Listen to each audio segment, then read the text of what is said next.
Eh bien, rebonjour et bienvenue toujours sur l'espace dédié au site mécaniqueuniverselle.net. Le site que vous trouvez sur Internet et qui s'efforce de démontrer que l'humanité évolue vers son ultime perfection. De le démontrer de façon rationnelle. Nous étions des primates naturels, nous sommes des hommes constructeurs, nous allons vers l'humain abouti. Nous construisons plus précisément, sans le savoir, l'humain abouti et toutes les structures qui vont avec.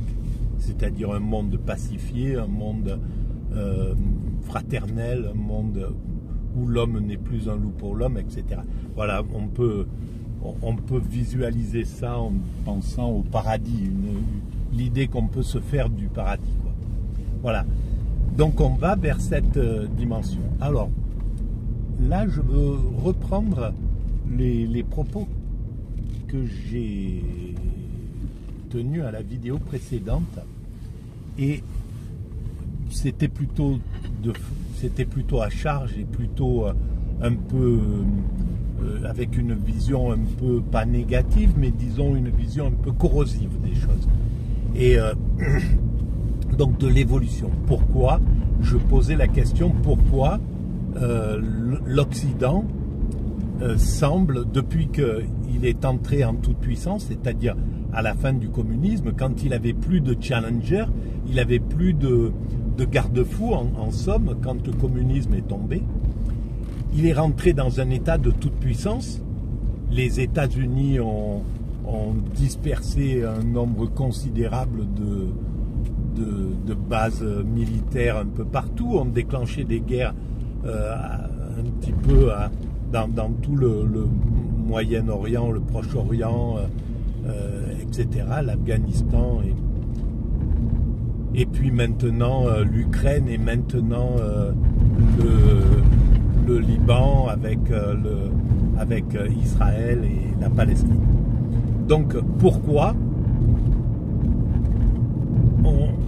on se retrouvait avec une sorte de marche en avant, alors que le monde est en train de s'unifier. La mondialisation, c'était le but de la mondialisation, c'était d'unifier l'humanité par le marché. Ce qui a été entre guillemets réussi, même si ça a été fait au détriment de bien des populations et peut-être de la planète. Mais en tout cas, l'idée c'était d'unifier. Et on voit bien qu'il y a beaucoup de choses qui tendent vers cette unification, vers cette universalisation. Le Covid en fait partie, par exemple. Il a fallu que l'humanité, pour la première fois, gère universellement un problème à l'échelle de tous les gouvernements. Donc, on voit bien que que ce sont des marqueurs d'universalisation. Il n'y a pas que cela, évidemment. Il y a la création de l'ONU, de l'UNESCO, de l'OMS, de l'OMC, l'Organisation mondiale du commerce, de la santé, du tourisme, du travail, etc. Donc toutes les structures pour fonctionner universellement sont déjà construites. Alors, pourquoi, dans cette évolution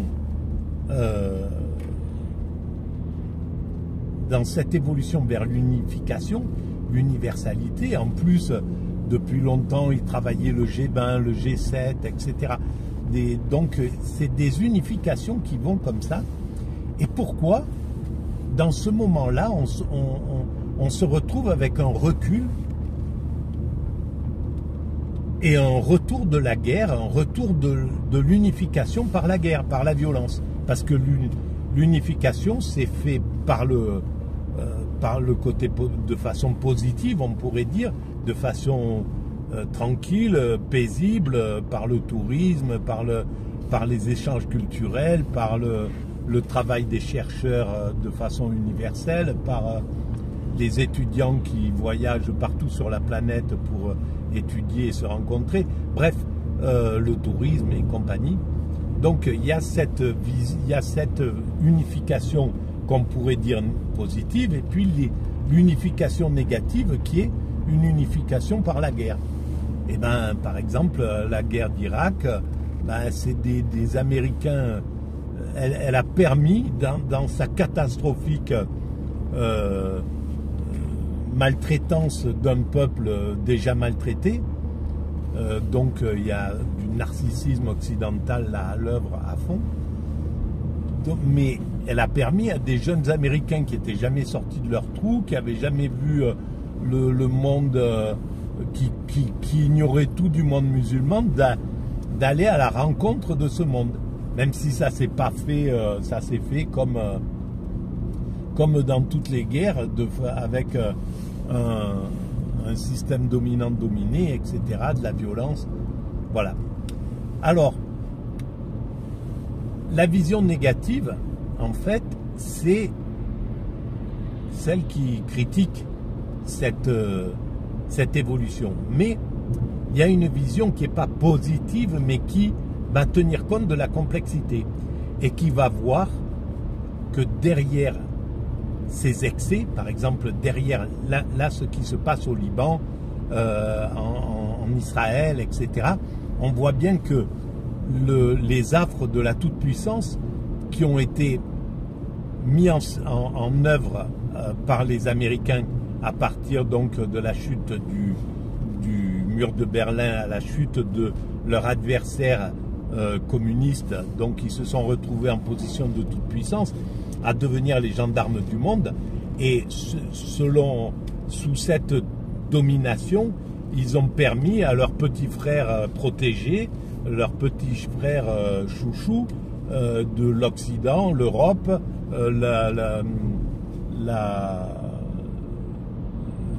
Israël, etc., de se comporter de la même manière que ce grand frère indigne, quoi, dans un état de toute puissance.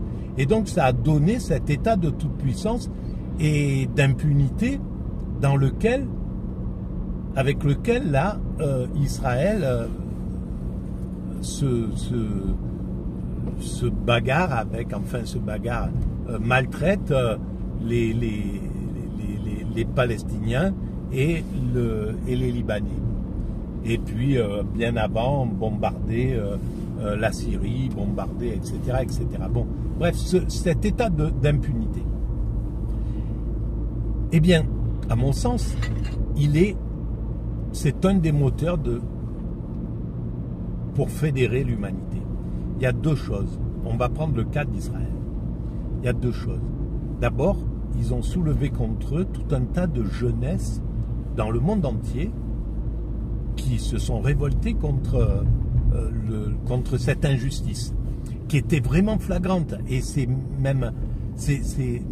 assez paradoxal qu'Israël que le gouvernement israélien n'ait pas pris conscience de ce côté-là. Ou alors il en a pris conscience et donc inconsciemment il demande à l'ONU de prendre ses responsabilités, au père symbolique de l'humanité, puisque l'ONU c'est devenu le père symbolique de l'humanité, de prendre ses responsabilités. Pour l'instant, il les a jamais prises. Il a laissé son fils aîné, les USA, faire ce qu'il veut, et donc parce qu'il en a peur, parce qu'il il peut rien faire, ce fils aîné le maltraite, le domine, etc., etc. Et là, eh bien, Israël oblige en quelque sorte ce père symbolique à prendre véritablement ses responsabilités, chose qui est en train d'être faite, curieusement.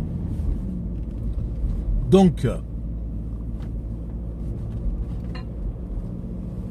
c'est une des, on pourrait dire, des ruses de la raison qui font que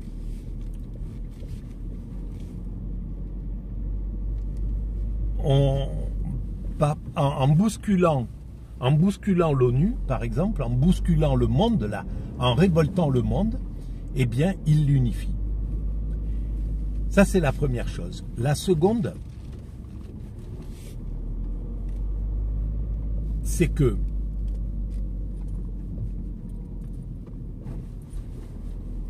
l'Occident va devoir prendre conscience de l'impasse dans laquelle elle est. Alors, vraisemblablement, comme il faudra obligatoirement que ça s'arrête, et que ça ne peut pas être une victoire, c'est pas possible. C'est-à-dire que une victoire, ça voudrait dire que, admettons, Israël arrive à chasser les Palestiniens, et donc ça serait un génocide acté complètement. Le monde jamais l'acceptera. Donc c'est impossible. La seule chose à laquelle doivent penser les dirigeants israéliens, c'est on détruit tout pour les ramener au Moyen-Âge, comme ils le disaient il y a très longtemps déjà, avec l'Irak, la Syrie, etc. Avec ce désir de ramener au Moyen-Âge, en pensant que, bon, après, il y avait tellement de travail à remettre tout en place que il n'y avait plus de velléité agressive derrière. Il fallait penser les plaies, etc. Donc, c'est peut-être ça qui est en vue derrière. En tout cas, c'est pas la victoire, c'est clair. Mais quoi qu'il arrive, cette étape marquera la fin de l'Occident. Et c'est peut-être inconsciemment ce que vise à atteindre Israël dans le principe spirituel du judaïsme, qui est d'unifier l'humanité derrière une seule force, celle du divin, quoi. Et donc, tous les moyens, conscients ou inconscients, sont bons pour aller vers cela. Et en fait, c'est évident que ça travaille l'unification.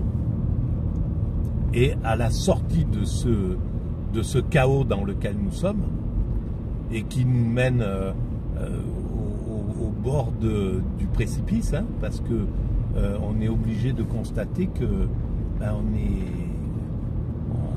il est possible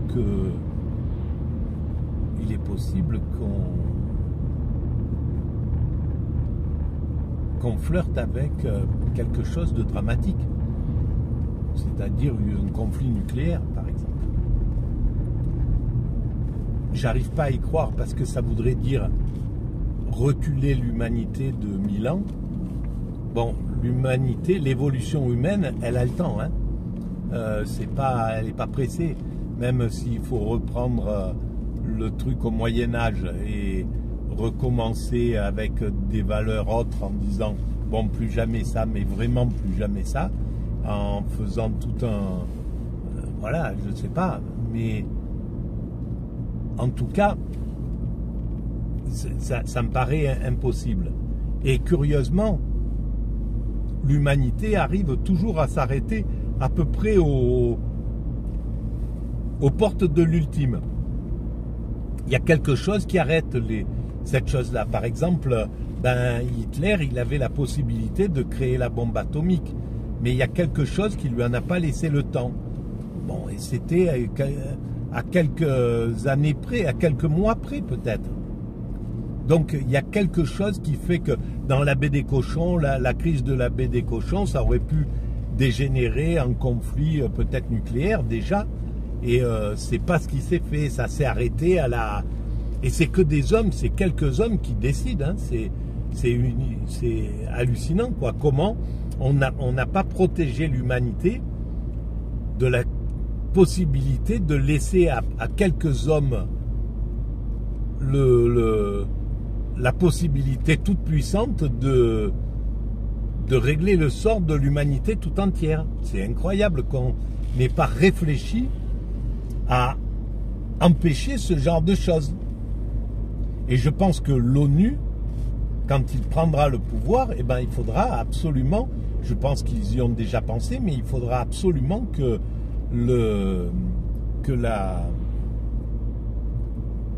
y ait des systèmes de protection pour ne pas tomber dans cette chose-là, pour que quelques types à l'ONU aient les pleins pouvoirs ou quoi que ce soit.